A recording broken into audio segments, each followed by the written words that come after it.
Well, I don't know what you were doing late Friday night, but like most, you were probably just chilling out, de-stressing from a heavy week. You certainly weren't, watching to see if your guns were being taken away. But yeah, late last Friday night, the RCMP decided that they were going to ban yet another registered firearm. They didn't tell anybody why.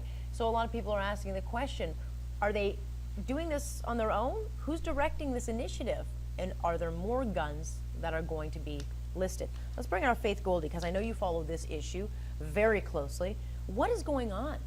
That is a very good question. Why are legal firearm owners in this country under fire? Well, essentially because of bureaucratic will and R.C.M.P, forgive me, lab rats, and it's their own will and their own changing of minds and hearts, despite some of these things being decisions held for over 12 years in this country. So my Friday night was very eventful. I'm sure it was. I should have been watching your social on the media. Phone with firearms lawyers from across the country. But all right, so in this country we've got 3 different classifications for firearms, okay? And the one that we saw banned effectively on Friday was a CZ 858. It's a Czech-made gun, okay? It's been coming into this country for a long time. It's essentially a rifle. It's a type of rifle. And there's non-restricted, and this is the category that these were under, which means basically when you have your usual PAL, your acquisition license, you can shoot this firearm, you can own this firearm, and there is no registry for it. On Friday night, this bypassed even the registered or the restricted class and went straight to prohibited, which means nearly 10,000, we don't know an actual amount, nearly 10,000 Canadians overnight, with a stroke of a pen, became criminals. We're talking firearms that go for just shy of $1,000 a piece. And this comes, of course, on the heels of the decision earlier that week to turn the Swiss Arms lot of rifles, of which is there a are much several, more expensive gun, as I understand. we're talking 3 to 4K each there, without incident in this country.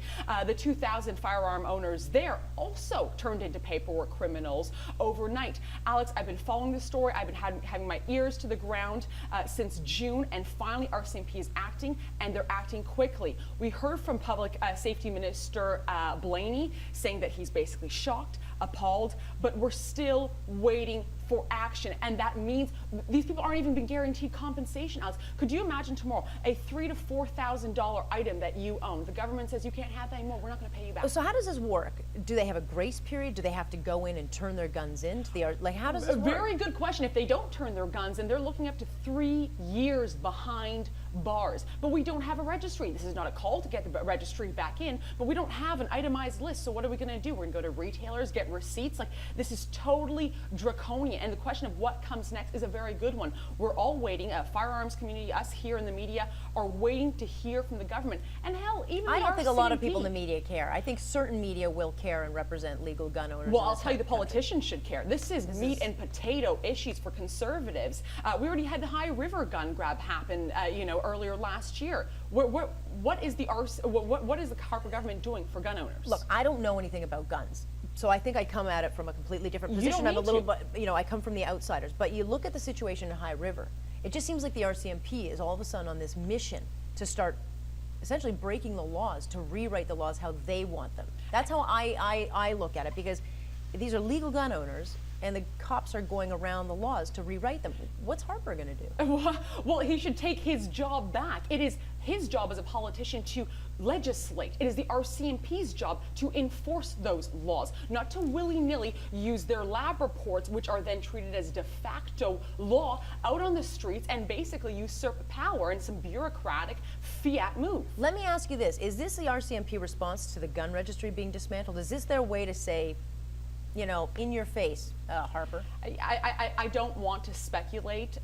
Is that what a lot of the murmurs on, gun nuts forums across the country, is that what they're saying? Yeah. Are they looking at the RCMP, or are they looking at this as a Harper problem? Well, it's now become a Harper problem. He can either blow it and let the RCMP continue to run amok and do their own bureaucratic jazz behind scenes at the loss, dismay, and prosecution of gun owners, or he can seize this and essentially say, I'm going to reclaim my base and reclaim the freedoms that these Canadians have been promised for the past 12 years that you've been importing these firearms. Yeah, I mean, look, we're not talking about weapons that are being used in, the weapons that are killing people are in the streets of Toronto, and they're illegal guns brought in across the border. We're not talking about rifles and all the rest of it. Exotic firearms worth $4 grand a piece. Maybe the RCMP should should spend more time controlling the borders and stopping those illegal handguns that are coming into the country. Interesting. I know that Harper's busy with Ukraine, but he's got to get on this. Certainly, in front of this. 100% before the next election coming up. Like I said, this is a base. This is red meat for the base here, and he cannot abandon that. All right, we'll keep an eye on that. I know you'll be keeping an eye on it for sure. You bet, Alex. Faith, thank you. Thank you. All right.